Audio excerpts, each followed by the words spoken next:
Hello and welcome to this episode of Microchips, and on the bench today we have this CB Master 3600, one of those lovely radios from those famous containers that were found years ago, and this one's actually faulty, but I know what's wrong with it, so we won't bore you with that, but we're going to be fitting a DDS to this, so that should be interesting. It won't be as long as a Cobra video, or as in-depth as a Cobra video, but you'll get the idea. But before we start, don't forget to like, share, subscribe, comment, join Facebook, join Patreon, have a look at my website. Let's get started. So I've had to take it apart anyway because I needed the dimensions for the front display board. So as you can see, we've got it in some bits. We've got the channel change out because we won't be needing that anymore. And this was the part that I needed. I needed to get some dimensions for this. Now, the problem in this radio was the PLL was knackered. So we're just going to have a quick read of some voltages, make sure they're okay. So the supply for the PLL's okay. And because we need to put this onto channel 1 midband, all the inputs need to be high. So we can use those holes at the front. And again, we can put a link wire across to make them all logic high and put it on channel 1 midband. So we'll just solder our PLL into it. I don't know what happened to these radios, but seem to have quite a few PLL failures from new. Who knows, but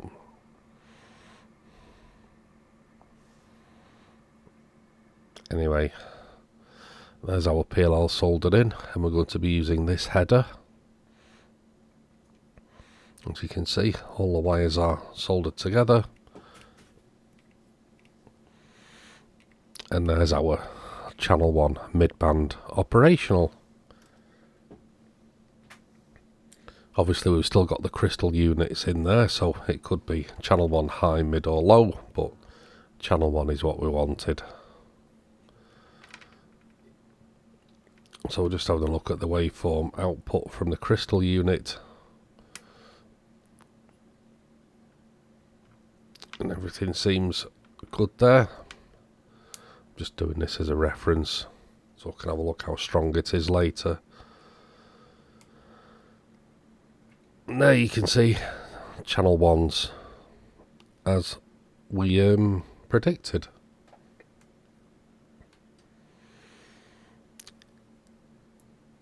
So let's carry on with it.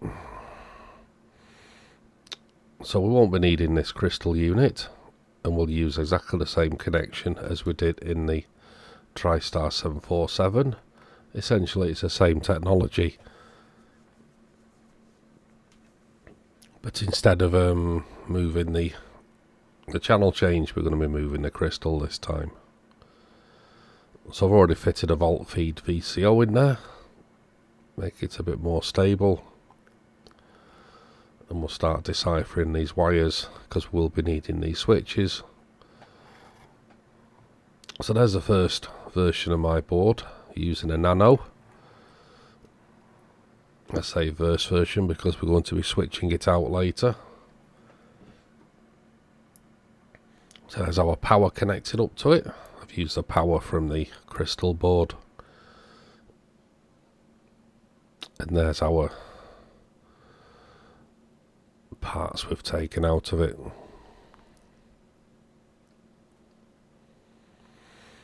We're also going to change the KC shift, or the clarifier, to a linear pot instead of a log pot. So this is my first iteration of the channel display board. I will be fitting this and testing it, but unfortunately I got the hole measurements wrong. So I will have to file out the holes a bit. I know it's no big deal, but I like to get things as close as possible. Basically the screen just needs to come down just a little bit more. And what we've done is we've fitted a piece of clear plastic, or we will be doing a piece of clear perspex to the window,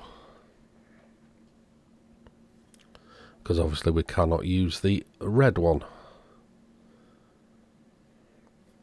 So there it is, glued in place, looking good. Just 1mm thick perspex. And there's our first version of the channel display board. So what we've done is we've painted the area around it, so when it's in the radio it looks blacked out in that area. I think that's the best solution for that, because the OLED isn't actually right up against the window. Yeah, looks okay. If I find a better way of doing it in the future, I will do. So I was using this screened cable for the display and the encoder, but the cable's way too thick and I didn't like it, but I tried it and yeah, it's coming out. Now we need a way of finding out FM, AM, USB, LSB, but luckily we have an LSB offset on the rotary switch for the mode, which is the brown wire, and that's on its own wafer, which supplies 13 volts, and there it is. And look, we've got all those connections spare. We've got the LSB, USB, AM and FM. And we're just checking for TX voltage here, because we're going to be needing TX. So there's TX on all modes, very nice. So we'll be using that. And there's our new KC shift that it will be.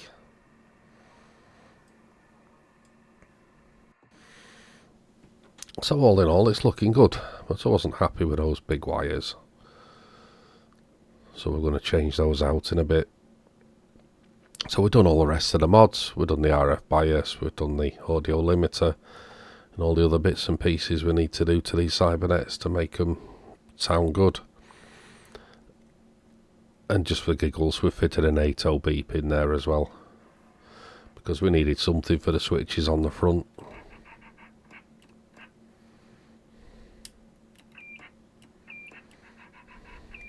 Yep, all good. So as you can see, I've took the board back out again, because I had to trim this shaft down because it was far too long and the channel knob would not fit on properly. And I've had another display board made, as you can see, with larger holes, so we can get it aligned properly. And we've also sourced these rotary encoders with a shorter spline shaft on them, which should do nicely for the channel change. So there's our display soldered onto the display board.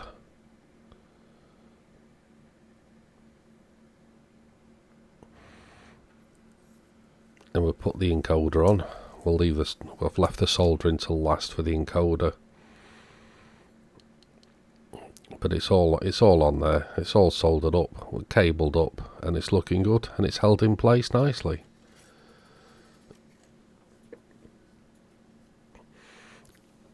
So as you can see, we've got different wiring, and we've got my next version of this board. Now this is running a more powerful processor unit in it. It's using an Arduino Every, and we've had to use some filtration on the power for this as well, because the board's very noisy. But before we were using 32 line mode on the display, and now we can use the high quality 64 line mode on the display. It's all to do with the graphics library. It's very memory intensive. So we'll just tune it up, and we'll have a look at some cyanide readings, because you know we always like to make sure we're doing things properly on this channel. Wouldn't want to miss out the all-important cyanide readings. But yeah, it's reading good enough. Let's go to channel 1 midband.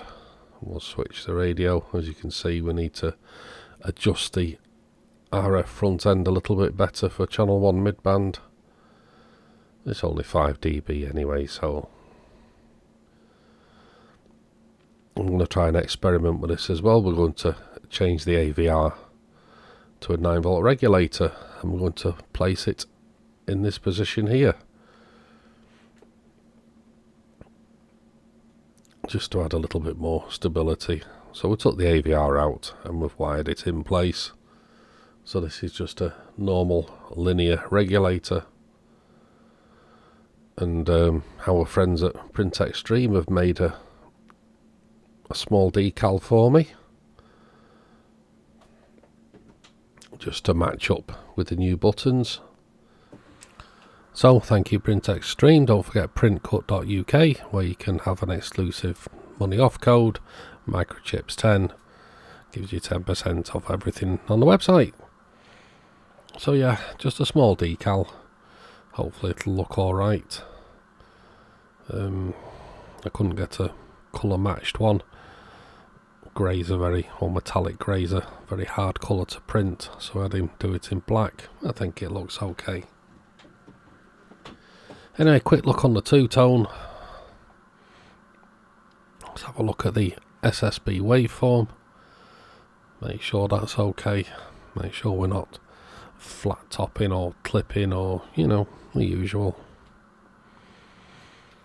But everything's looking okay there. So, no problem at all. Transmitter seems to be good. So there we have it. CB Master 3600 with a DDS unit. I don't think that decal looks too bad. So we've got 4 bands, mid-high UK and 40 channels of the SSB 10 meter section. Let's have a look at the software and what it does. So starts on 555. I know it started off on 0 because you'll notice tune is on. Switch tune off, drops it onto 5s. So it goes all the way through, all the alpha channels. Switch it to UK 40, gives you a reminder to switch to FM. Up into 10 meters. Very nice. So push button band select. And 5kc either side. As you can see, all digitally controlled, so should be nice and accurate, and more importantly more stable due to the TCXO unit that's in there.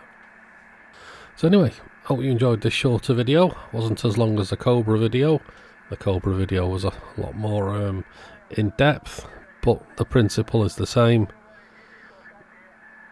It's just the fitting was a bit easier on this one. Cobra was a lot more in depth. But anyway, hope you enjoyed the video. Don't forget to like, share, subscribe, comment, join the Facebook group, join Patreon, buy me a coffee, have a look at microchips.net where all my boards are. Well, thanks for watching, and we'll see you in the next video.